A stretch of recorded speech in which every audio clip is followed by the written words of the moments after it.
कुछ कुछ होता है मूवी तो आपको याद ही होगी। उसमें जब अंजलि, जो राहुल और टीना की बेटी होती है, जब उसको पता चलता है कि अंजलि यानी काजोल की शादी होने वाली है, तो वो नमाज पढ़ती दिखाई जाती है और उसके बाद उसकी दुआ पूरी हो जाती है।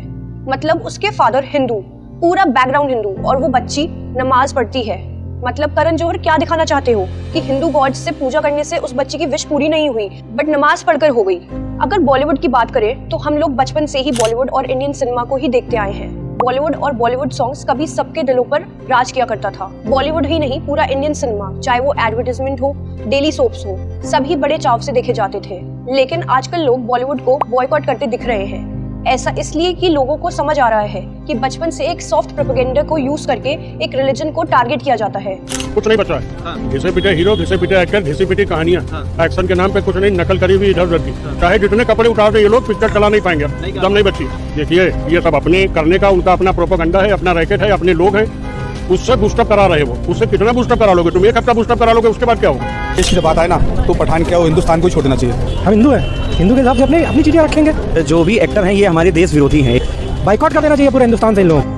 किसी एक रिलीजन को बुरा, वायलेंट और ना जाने किस किस तरह से पोर्ट्रे किया जाता है बॉलीवुड मूवीज में। जब कुछ ऐसी मूवीज रिलीज होती हैं जिसमें हिंदू गॉड्स और गॉडेसेस और पूरे रिलीजन को इंसल्ट किया जाता है, तब किसी को भी कोई प्रॉब्लम नहीं होती। लेकिन अगर कश्मीर फाइल्स जैसी मूवीज आए जो कि डॉक्यूमेंटेड सच्चाई दिखाई जाती है, उनको बैन किया जाता है। सोचकर देखो, ऐसी कितनी मूवीज हैं जिसमें हिंदूज को गैंगस्टर, वायलेंट इंडिविजुअल दिखाते हैं, बिना ये सोचे कि बच्चों पर क्या असर पड़ेगा। केरला स्टोरी पर इन्होंने 18+ लगा दिया, लेकिन पीके पर नहीं। ऐसी एक दो मूवीज पर नहीं, बल्कि बॉलीवुड की हर दूसरी तीसरी मूवी में हमें हिंदू फोबिक एजेंडा देखने को मिल जाता है। अगर हम इस पूरी लिस्ट की बात करने लगे तो शायद ये लिस्ट एक बुक में कन्वर्ट हो सकती है। सिर्फ मूवीज ही नहीं, बल्कि एडवर्टाइजमेंट और टीवी सीरियल एंड शोज में भी यही मेंटलिटी दर्शाई जाती है। हमसे देखो ना, चाबी भूल गए आप? जी आइए ना, हमारे यहाँ इंतजार कीजिए। नहीं, हम ठीक है। मैं कोई दान करने की चीज हूँ, क्यों सिर्फ कन्यादान? पटाखे छुड़ाती है तो हम भी पटाखे छुड़ाएंगे, लेकिन कहाँ? सोसाइटी के अंदर, रोड गाड़ी चलाने के लिए, पटाखे चलाने के लिए नहीं। प्रत्यक्ष को प्रमाण की जरूरत नहीं होती। तो आइए हम आपको कुछ ऐसे ही हिंदू फोबिक और सेंसलेस प्रोपेगेंडा से भरे इंडियन सिनेमा के कुछ एग्जांपल्स दिखाते हैं। Anti Hindu elements in Bollywood. Bollywood सिर्फ हिंदू फोबिक नहीं है, वो हिंदुइज्म जो 110 करोड़ लोग फॉलो करते हैं इंडिया में, उसकी ही इंसल्ट करता है। 2014 में एक मूवी आई थी यारियां। उसमें भी एक सीन होता है जिसमें कुछ कॉलेज के स्टूडेंट्स एक ड्रामा परफॉर्म कर रहे होते हैं, जिसमें धरती माँ को गुंडों के बीच डांस करते हुए अपनी साड़ी निकालकर शॉर्ट्स और टैंक टॉप में दिखाया गया।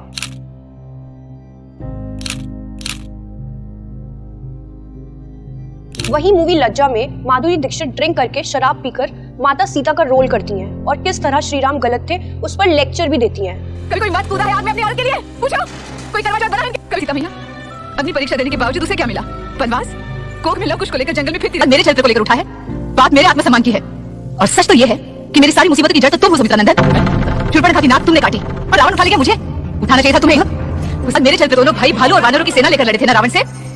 मैं अकेले ही लड़ी थी उसे अशोक वाटिका। इन मूवीज के राइटर्स डायरेक्टर्स को एक बार, कम से कम एक बार रामायण पढ़कर ऐसे सीन्स मूवीज में डालने चाहिए जिससे लोगों को पता चले कि असली में क्या हुआ था। वेब सीरीज और मूवीज में भी साधु बाबाओं को स्मोक करते हुए या ड्रग्स लेते हुए शो किया जाता है। यहाँ तक कि भगवान शिव की इस बॉलीवुड ने भी ऐसी ही इमेज डिपिक्ट कर दी है, जो हमेशा चरस पीते हुए दिखाए जाते हैं। फराह खान ने मैं हूं ना मूवी के लिए बोला था कि वो विलन को एक मुस्लिम नाम नहीं दे सकती थी, लेकिन उन्होंने उस विलन को हिंदू नाम बिना किसी हेजिटेशन के दे दिया। भाई, इनसे कोई पूछे कि आप मुस्लिम नाम नहीं दे सकती थी, लेकिन हिंदू नाम राघवन दत्ता कैसे दे दिया, और उसको देश के खिलाफ भी दिखा दिया। कुछ रीजंस तो होने चाहिए ना। 2017 में भी एक मलयालम लैंग्वेज में आई हॉरर मूवी का टाइटल रखा जाता है सेक्सी दुर्गा। एक यही नहीं, student of the year movie का हिट गाना राधा, उसके लिरिक्स में भी Radha on the dance floor, Radha likes to move that sexy body. Salman Khan की मूवी रेडी का हिट गाना कैरेक्टर ढीला में भी कुछ ऐसे ही इंसल्टिंग वर्ड्स यूज किए गए थे भगवान श्री कृष्ण के लिए। इश्क के नाम पर सब करते हैं रासलीला, मैं करूँ तो कैरेक्टर ढीला। और रासलीला वर्ड के आते ही कोरियोग्राफी में सलमान खान का कैरेक्टर श्री कृष्ण के बांसुरी वाला स्टेप करते हुए दिखा दिया। मूवीज में कॉमेडी लाने के लिए भी हिंदू गॉड्स को हास्य पात्र बनाकर रिप्रेजेंट किया जाता है, जैसा पीके मूवी और मोहल्ला 80 movie. Photo with Lord Shiva 100 rupees. With Holy Ganga water 200. Come.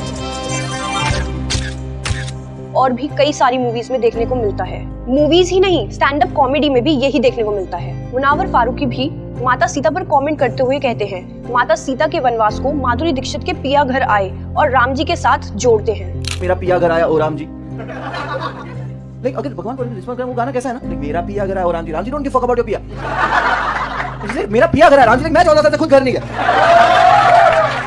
And अगर सीता ने सुन लिया तो वो तो डाउट करेगी कि if your husband is why you are updating my husband bitch. And Sita को तो माधुरी पे पहले से शक है, वो गाना है तेरा करूं गिन गिन, तो उसको लगा वनवास गिन रही है कि साल। और ये देखिए सुरलीन कौर एक स्टैंड अप में ये कहती हैं कि हम इस्कॉन वाले हैं पर अंदर से सब हरामी पॉर्न वाले हैं। आप सबको मैं बता दूं, बेशक हम सब इस्कॉन वाले हैं पर अंदर से सब हरामी पॉर्न वाले हैं। ये कौन सी कॉमेडी कर रहे हैं ये लोग। Oh my God movie Paresh Rawal का कैरेक्टर एक एथिस्ट का दिखाया गया है, बट वो हिंदू है, बस वो भगवान में नहीं मानते। ओके ठीक है, अगर आप नहीं मानते तो ये जस्टिफाइड है, लेकिन मूवी में परेश रावल का कैरेक्टर मूर्ति पूजा से बहुत नफरत करते हुए दिखाया गया है। वाले गणपति देना क्या, वो 250 रुपए वाले कृष्णा देना, 8 वो बॉडी बिल्डर हनुमान दे, क्या बात कर रहा है, ये 5 शेरा वाली है जो टाइगर पे बैठ। क्या कोई हिंदू जिसकी पूरी फैमिली डिवोटेड हिंदू है, उनको मूर्ति पूजा से इतनी परेशानी कैसे हो सकती है? ये तो उन लोगों की सोच हुई ना जिनके धर्म में मूर्ति पूजा को हराम बताया गया है। TV ads, TV show, movies, web series, songs, सब में ही हिंदू और मुस्लिम को एक दिखाने के नाम पर हिंदूज को बुरा और मुस्लिम्स को एक ऐसा दिखाया जाता है as the peaceful and cooperative individuals. वहीं हिंदूज एंटी पीसफुल और नॉन कोऑपरेटिव दिखाए जाते हैं। बॉलीवुड और इंडियन सिनेमा में ये हिंदुइज्म का क्रिटिसिज्म इतना नॉर्मल कर दिया गया है कि हमें ये सब चीजें अनप्रॉब्लमैटिक लगती थी। हमेशा हिंदुइज्म को ऑर्थोडॉक्स और इररिलेवेंट दिखाया जाता है और मूवीज में भी सिर्फ हिंदूज को ही लेक्चर दिया जाता है और बताया जाता है कि हिंदुइज्म में ये बुरा है, श्री राम पेट्रियार्कल थे, श्री कृष्ण की 16,000 वाइफ्स थी और किस तरह हिंदूज खाना और दूध मूर्ति पूजन में वेस्ट करते हैं और ना जाने क्या क्या। ये सब मूवीज में ऑर्थोडॉक्स और इविल प्रैक्टिस के नाम पर दिखाया जाता है।